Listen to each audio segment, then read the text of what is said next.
ود كثير من أهل الكتاب لو يردونكم من بعد إيمانكم كفارا حسدا من عند أنفسهم من بعد ما تبين لهم الحق فاعفوا واصفحوا حتى يأتي الله بأمره إن الله على كل شيء قدير. ود كثير من أهل الكتاب خوخی دیر د اهل کتابنا دا خبره لو يردونکم کچری واړی تاسو وګرځئ تاسو من بعد ایمانکم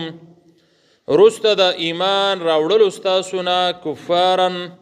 کفر کون کی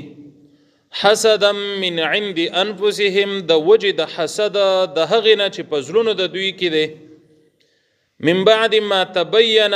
رست د دینه چې ښکاره شوی دی لهم الحق دوی ته حق فاعفو فاصعفوا کوئ واصفحوا او مخړوئ حتی تر هغې وخته پورې یأتی الله بامره چې راولي الله رب العالمین حکم خپل ان الله بشک الله على كل شيء قدیر په هر یو څیز باندې قادر دی. اهل کتاب اوږد بحث چې دی نو هغه را روان دی. په دې آیات کې خاص خبره چې ذکر کیږي نو هغه دا ده چې رټنه د دوی دا په حسد باندې دا آیات متضمن دی ډیرو خبرو لره چې یو تی دا ده چې دا ذکر شوله چې هغه حسد د دوی دی. دویمه دا هم ده چې دوی دا خوښوي چې د مسلمانان د ایمان نه کفر ته راشي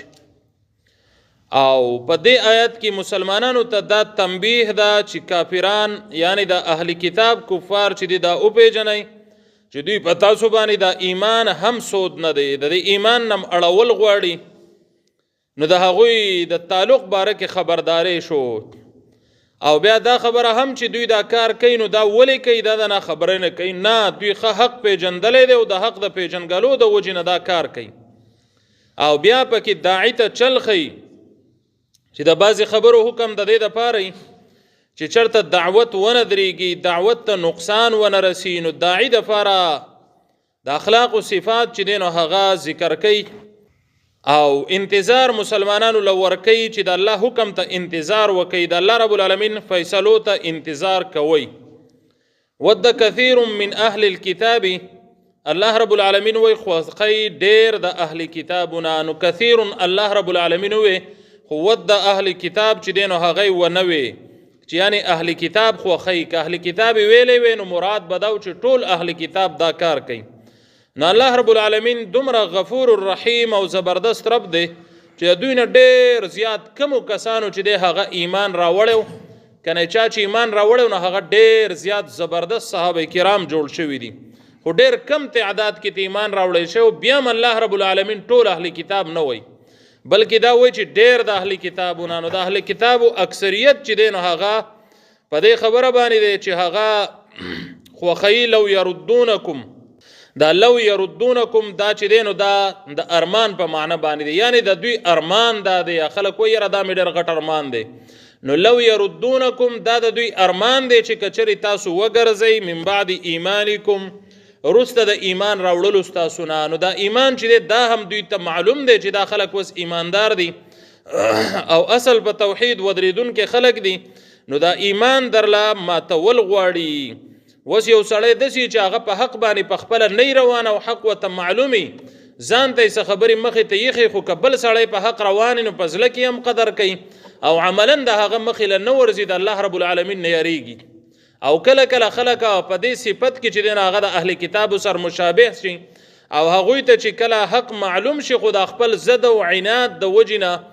هغه داسې هم کوي چې په خپل هم حق نه قبلی خو بل هم د حق نه منې کوي نو دا د اهل کتابو هغه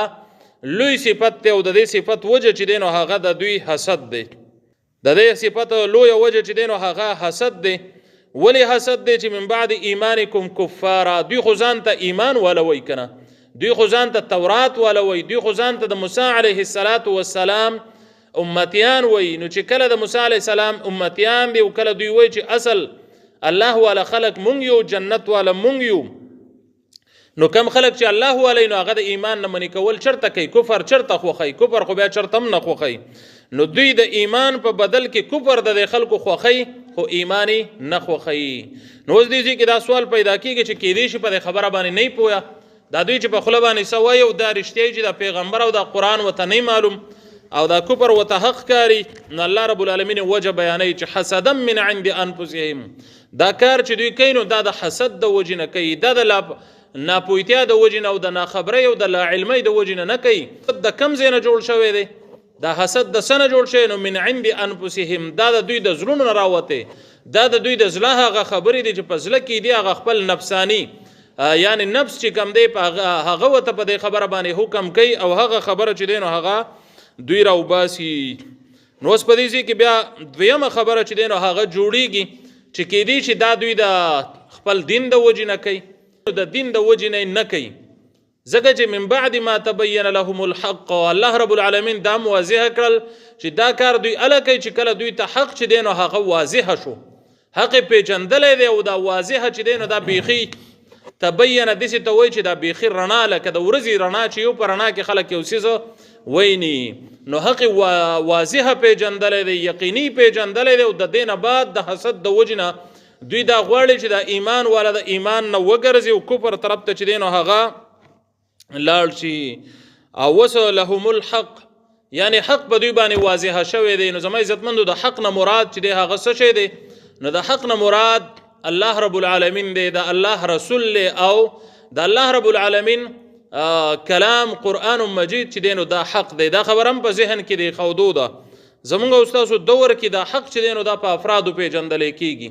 پلانکی پارټي والا چینو دا بټول حق پرستی پلانکی تنظیم والا چینو دا بټول حق پرستی پلانکی قوم والا چې دینو دا بټول حق پرستی نه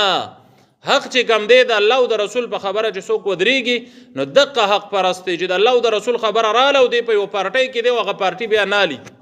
دی په یو قوم کې دی او د قوم خلاف ته دی بیا هغه قوم نالي خو د الله او د رسول خبره علي نو د الله او د رسول خبرې نه خبرداري او بیا په هغې باندې عمل کول دا چې کم دی دا حق او دا حق پرستی حق دا د نوم او د خاص جامع او د خاص مسلک او د خاص علاقه او د خاص قوم سره تړلې خبرې چې دی نو دا نه دي نو من بعد ما تبين لهم الحق کله چې په دوی باندې واضح شول حق فعفو نو عفو کوا واصفحوا او مختی واړوا الله رب العالمین وستلته کې رسول مبارک صلی الله علیه وسلم ته طریقه خي چې سو وکا تعفو وک درگذر وسره وکا او مختی واړه نو یو خدا فعفو او وصفحو چې دینو بازي معنی چې دینو هغه بیانېږي چې دا هغه نه و دا چې دا فعفو چې دینو دا ظاهرا خبرې دي او وصفحو د زلونو خبرې دي یا فعفو چې دینو د دوی سوالات او شبهات چې دینو د دینه اعراض وکا او وصفحو چې دینو د دوی د جواباتو نه اعراض وکا یعنی دوی له جوابات په خبرو کې مور کوا خو فعفو وصفحو چې دینو دا اخلاق دي الله رب العالمین رسول مبارک صلی الله علیه وسلم او ملګرو ته سجده کوي اخلاق زده کوي نو اخلاق چې کوم دی دا د داعی صفت ته چې په داعی کې به اخلاقی فعفو وصفحو وای چې د دوی خلاف یعنی دشمنی مشورو کوا ته په دې ټیم کې دوی وجنه ما کفرس کوس د دوی خلاف راپاسې چې دا کار کوي او سړی ته مړ کې استبدا دعوت هغه دروازه چې دی نو هغه به بند شي نو د هغې په نسبت بهتره خبره دا ده چې داعی له دا اخلاق خپلول پکار دی چې درګذر تی وکړي او دا فعفو وصفه دا د چا باره کې دی نو یو خبره خو په دې کې دا ده چې ابن عباس رضی الله عنه وایي چې دا آیت چې دی نو دا کار منسوخ دی د کافرو سره قاتل الذین دغه آیاتونه دي یا وته بعضې مفسرین آیت السیف وایي چې آیت السیف سره دا چې دی نو دا منسوخ شوی دی دا آیت وای منسوخ دی خو نور مفسرین دي چې وایي چې نه دا آیت منسوخ نه دی ځکه چې په دې کې اخلاق بیان شوي دي او اخلاق به په هر دور کې چې دی نو هغه به جاری د خاص وخت کې چې دعوت ته فایدې نو د داعي چې دی دا به اخلاق خپلوي نو فعفو وصفحو تعفو وکا او مختی واړوا یعنی فعفو معنی دا شوله چې دوستی چې دی نو هغه ورسره مکوه د دوی دوستی مقبلوه او د دوی نه چې کم دی مختی واړوه حتی تر هغه وخت پورې یأتی الله بامره چې الله رب العالمین راولي خپل حکم نه الله رب العالمین وته وایي چې ته صبر کوه د یو وخت پورې د الله حکم ته انتظار وکړه چې د الله رب العالمین حکم راشي اوس د الله رب العالمین کم حکم نو د الله رب العالمین یو حکم دا دی چې په دوی هلاکت راولي او دوی له خپل عذاب ورکي. د الله رب العالمین حکم دا دی چې تا ته د جهاد حکم وکړي چې د دوی خلاف جهاد وکا. د الله رب العالمین حکم دا دی چې دوی جلاوطن کا دې ته انتظار وکړي چې دا بس شي جلاوطن کړي شي با یا په دوی باندې به جزیه او ټیکس چې دی نو دا به مقرر کړي شي او دا به ذلیل کړي شي نو دوی به جزیه او ټیکس چې دی هغه به تاسو ته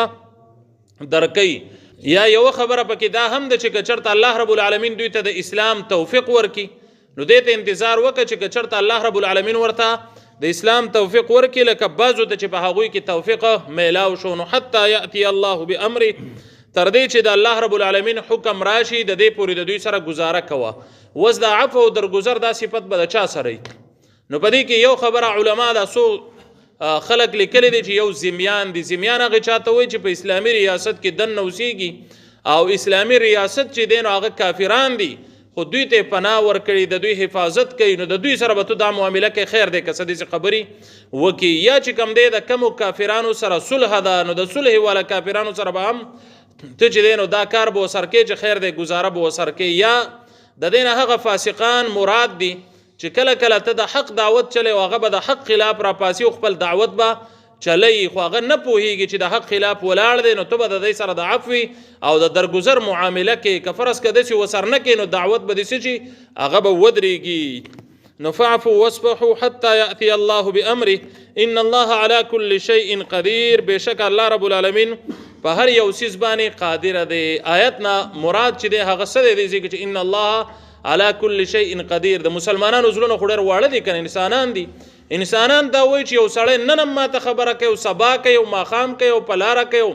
زه به برداشت کوم زه به ګزاره کوم کله به موږ د یهودو نه چې دی نو دی نه به خلاصیږو یا کم دشمن په کم وخت کې مخامخ دی د دی نه به کله خلاصیږو. نو د دې پروا ورته الله رب العالمین تسلي ورکوي چې ولې تاسو پروا کوئ. ان الله على كل شيء قدير. الله رب العالمین په هر څه باندې قادر دی. الله په دې هم قادر دی چې تاسو تاسو نه علاوه په دوی هلاکت راولي. او الله رب العالمین بیا د مدینه په یهودو باندې راوستو چې هغوی راکوش ول او د پیغمبر په حکم باندې او د سعد ابن معاذ په فیصله باندې چې کم دی د هغوی ځوانان جنگي خلک ټول ووجلی شو. نو الله رب العالمین په هلاکت راوستو. الله رب العالمین په دوی جلاوطنی راولي نو جلاوطنی چې دی هغه په راوستل. الله رب العالمین په دوی جزیه او ټیکس چې کم دی دې ته به سرټیټیکټ نو هغه ته چې دی تیار کړل شول. نو دا ټول خبرې په الله رب العالمین راوستل. نو الله مسلمانانو ته تسلی ورکوي چې ان الله على كل شيء قدير. دا عزله موړو کې کوه الله رب العالمین خو په هر یو څیز باندې قادر دی. الله رب العالمین به دا کار وکړي چې د دوی د ایذاګانو تکلیفونو نه به تا محفوظ کی. الله رب العالمین د عمل کولو توفیق را نصیب کړي.